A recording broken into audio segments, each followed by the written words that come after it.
एक एक वचन इतना कीमती है जिसका कोई मूल नहीं चुका सकता।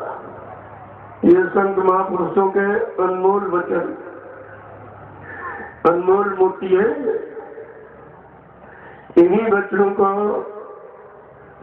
लोगों ने मान करके उस प्रभु परमात्मा को प्राप्त कर लिया। और आपको भी वही अवसर सद्गुरु दयाल ने दिया, लेकिन आपने उसकी कदर नहीं किया, उनको जाना माना पहचाना नहीं, सब धोखा धोखा तुम्हारे दिया। जब भी ऐसा वक्त समय मिला कि संत महापुरुषों के वचन वाणी सुनने का, तो हम सब जीवों को यह सोचना चाहिए कि हमारे सबों पर हरि और गुरु की कृपा हो। बिना परमात्मा की कृपा के संत महात्मा नहीं मिलते, और बगैर संतों की दया के जीवात्मा का उद्धार नहीं होता। ये दोनों चीजें सत्य है, और सौभाग्य से समय से आपको दोनों चीजें मिली, लेकिन आपने उसकी कदर नहीं की। न उस युक्ति की कदर की जिससे जीवात्मा जगती है, परमात्मा से मिलती है, अपने सच्चे मुकाम मंडल लोग घर को जाती है। और जिस महापुरुष ने दया कृपा मेहरबानी करके आपको ये अमोलक धन दिया, आपने उसकी भी कदर नहीं किया। तुमने तो सब अपराधी अपराध कर दिया। तुमको यह नहीं मालूम है, यह सतयुग त्रेता द्वापर में भी युक्ति नहीं थी, जबकि सतयुग में मानव शरीर की उम्र 1 लाख वर्ष की, मन की ताकत हाथी के बराबर, इंद्रियों में पूर्ण संयम त्याग बैराग, अच्छा खान पान, यह सब कुछ बड़ा पड़ा था। लेकिन जीवात्मा को जगाने वाले वो संत महात्मा नहीं थे। इसलिए वो ऋषि मुनि योगी महर्षि लंबी उम्र पाकर भी उनकी जीवात्माएं काल माया के घेरे से छुटकारा नहीं पा पाई।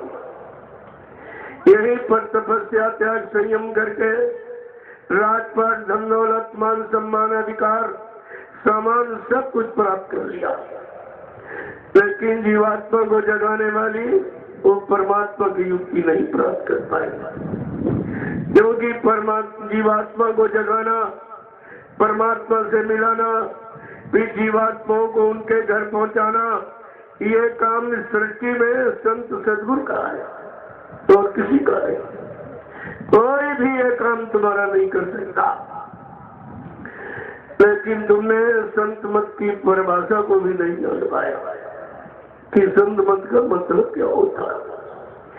क्योंकि तीनों युगों में काल मत रहा और कलयुग लगा, इसमें भी 5,500 वर्ष काल के ही निकले।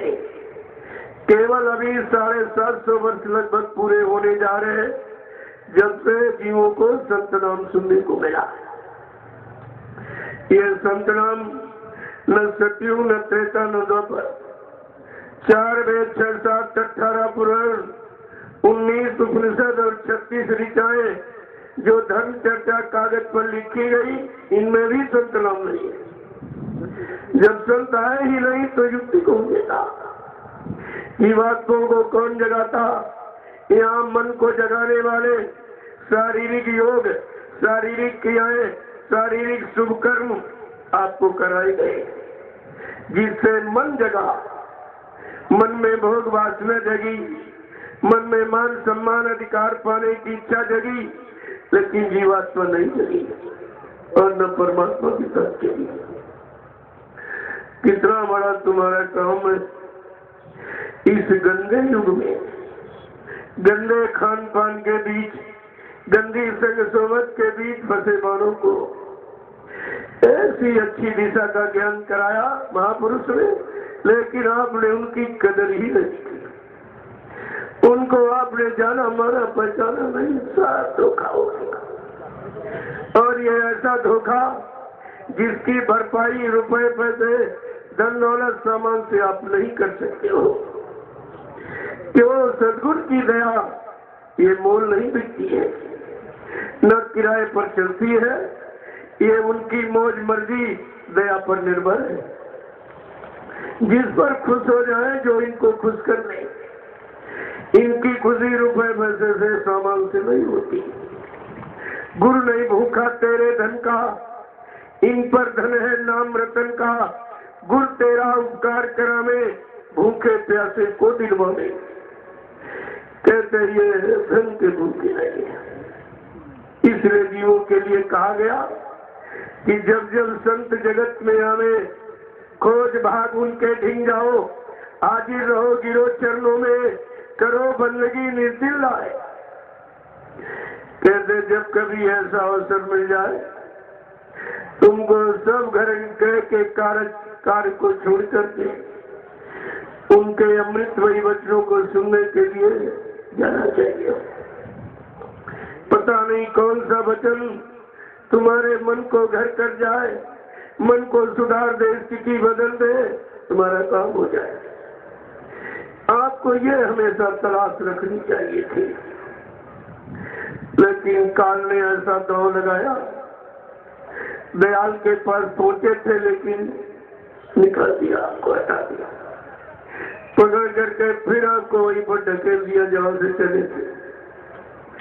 उसी मान सम्मान अभिमान में, उसी लोभ लालच में, उसी धन दौलत और सामान पदों में फिर फंस गए, जहां से सदगुरु दयाल ने दया कृपा करके निकाला।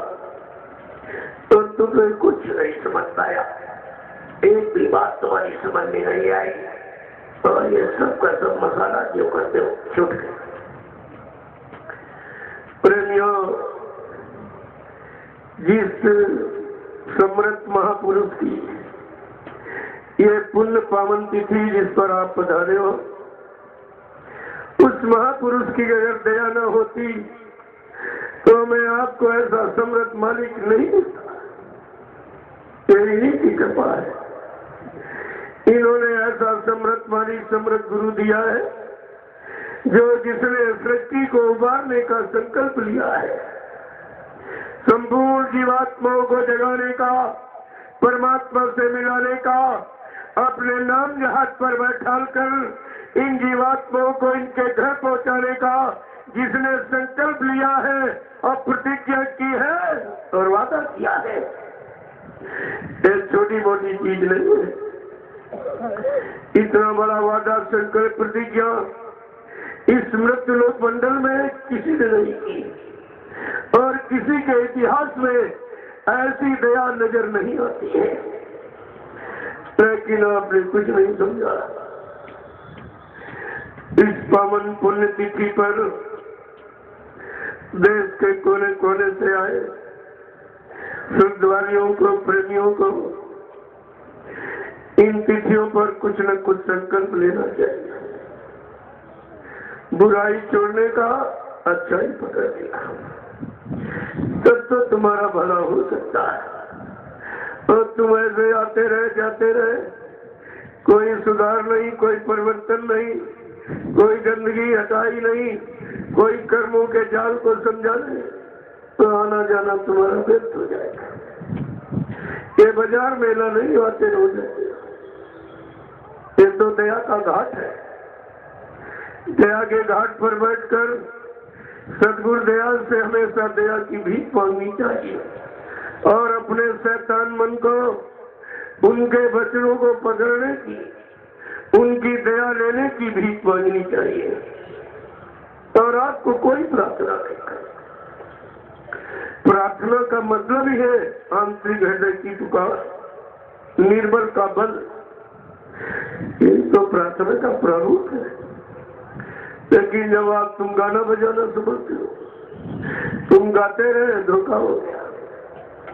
कितना तुमने गाना गाया है, तुमने ये कहा है गुरु की वाणी में अमृत भरा है जो जमाने में मिलता नहीं है। यानी कि गुरु की वाणी में अमृत भरा रहा, गुरु मर गया। क्या अमृत मारने का काम करता है कि अमर करने का? तुमने अमृत की भी महिमा को कलंकित कर दिया। तुम्हारी समझ में कुछ नहीं आया कि हम क्या कह रहे हैं और क्या कर रहे हैं। यह सब जानकारी।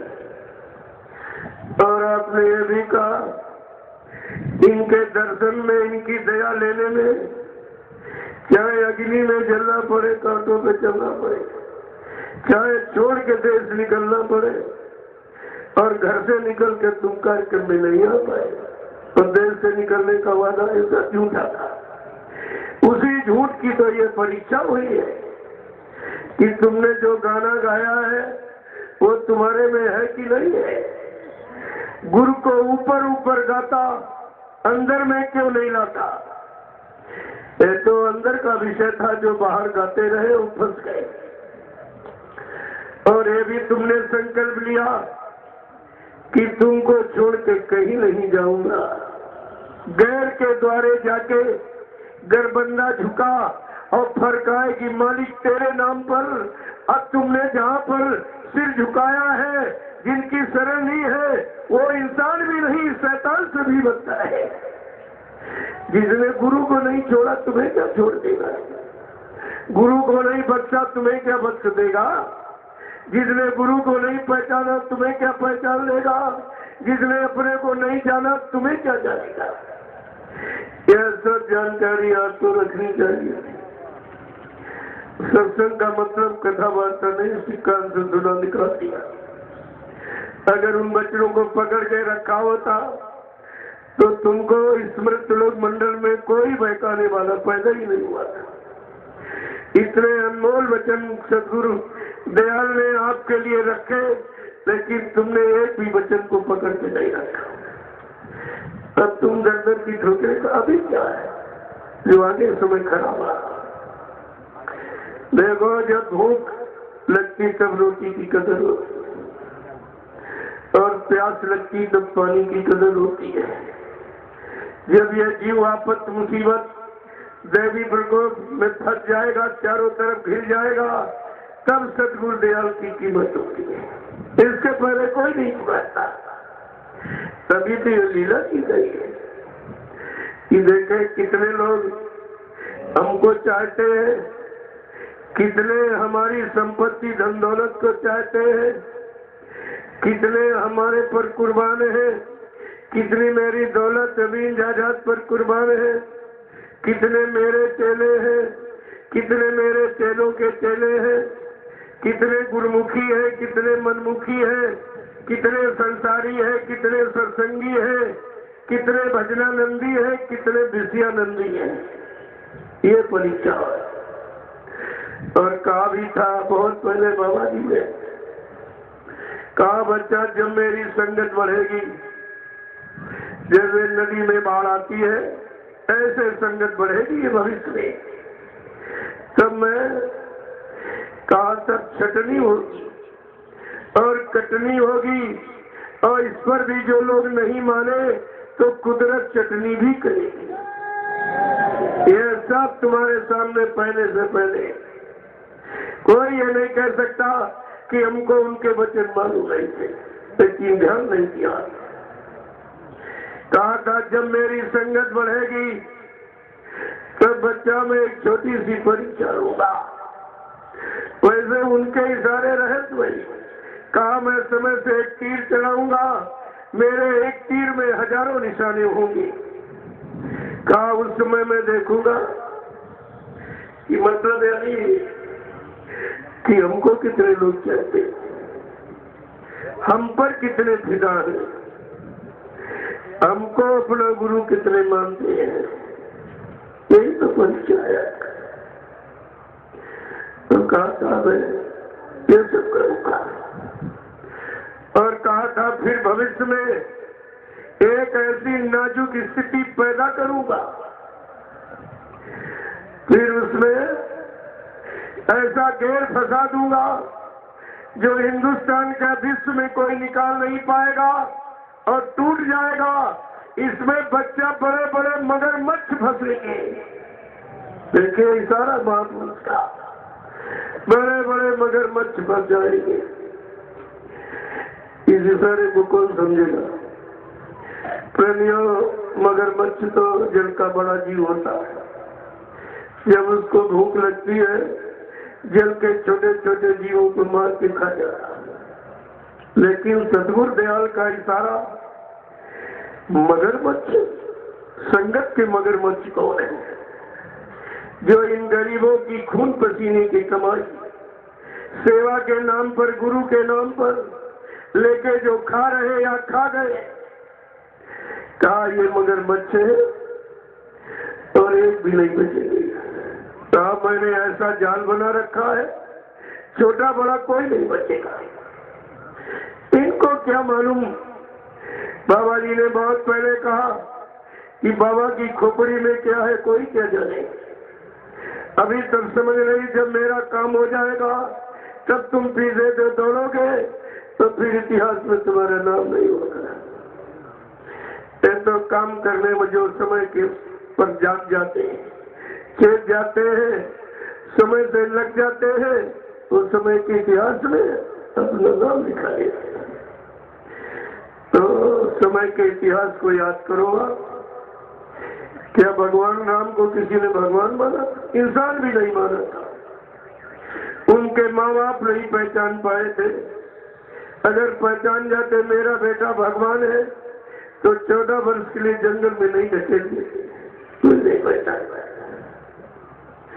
14 वर्ष भटकता रहा जंगलों में, किसी ने नहीं पहचाना। पहचाना किसने? सबरी और हनुमान ने, किसी ने नहीं पहचाना।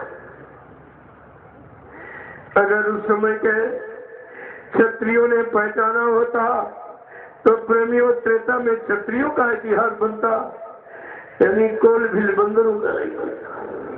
किसी इंसान ने पहचानी नहीं।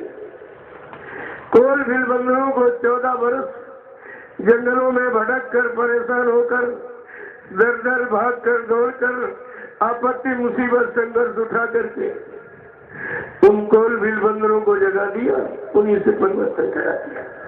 लेकिन क्षत्रिय का नाम नहीं आया किसी का। द्वापर में जब कृष्ण आए, क्या किसी ने भगवान जाना था उसको? अगर भगवान जान जाते तो फिर उनको तो पैदा होने तक की जगह किसी ने नहीं दी। बेचारे जेल में पैदा हो, वहां भी रहने नहीं दिया गया। नारद ने कहा इनको भगा दो, हटा दो, नहीं मार दिया जाएगा। रातों रात गोकुल भिजवा दिया। किसने पहचाना? सगे मामा कंस को कितना समझाया, उसकी भी समझ में नहीं आया। किसी ने समझ ही नहीं पाया। बेचारे मजबूर हो गए। उनको भी 17-18 बरस लगा। ग्वाल वालों को इकट्ठा किया और उसी से परिवर्तन करा दिया, इतिहास बन गया। लेकिन किसी यदुवंशी का इतिहास में नाम नहीं। वो तो 56 करोड़ मारे गए थे, नाम कहाँ हुआ था? उनका तो संहार हुआ था, माने नहीं थे। न मानने का ये इतिहास आपके सामने है। जो जो समय पर नहीं माना, समय के नाम को नहीं जाना, नहीं पहचाना, इतिहास ये बता रहा, वो सब के सब धराशायी हो गए, सब मारे गए, किसी को बख्शा नहीं किया। लेकिन सतगुरु दयाल देव से आए हैं। उनके आमार का हिस्सा को प्राथमिकता नहीं दिया गया। इसलिए अवतारी शक्तियों का इतिहास मारकाट का, संघार का, हिंसा का, खूनी क्रांति का। लेकिन सतगुरु दयाल का इतिहास वैचारिक क्रांति का, समझा बुझा के सतपथ के रास्ते पर लाके खड़ा करना एक छोटा मोटा काम है। अगर काल शक्ति होती, अरे अब तक कभी मार काट के खलिहान कर देती। लेकिन संत दयाल मारना काटना ये सुधार नहीं है, तो संहार है। लेकिन चोर डकैत कतरी को गोली मार दो, ये कोई सुधार नहीं। लेकिन उसको मोड़कर उसकी प्रवृत्ति को, आदत को सुधार करके, यानी सतपथ के रास्ते पर ला के खड़ा कर देना, ये सुधार। इसलिए संत महापुरुषों को देर है। उनमें देर नहीं, हमारे आपके सुधरने में देर है। वो तो कहते हैं सुधर जाओ, अच्छी बात।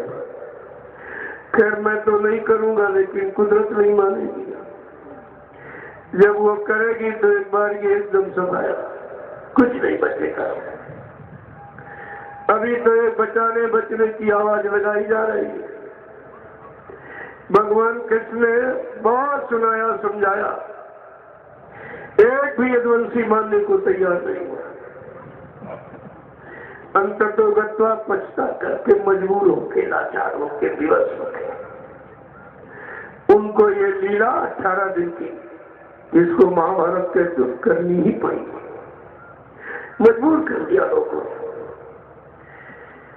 जब आमने सामने सेनाएं खड़ी हो गई, एक मौका किसने फिर दिया, कहा जरा ठहरो, शंखनाद कर दो।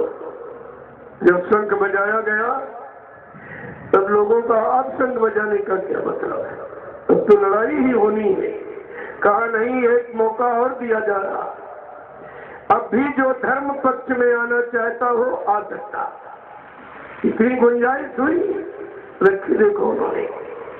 काल शक्ति थी, फिर भी ये नहीं चाहती थी कि मार काट हमको करना पड़े, अगर समझाने बुझाने से मान जाए तो अच्छी बात।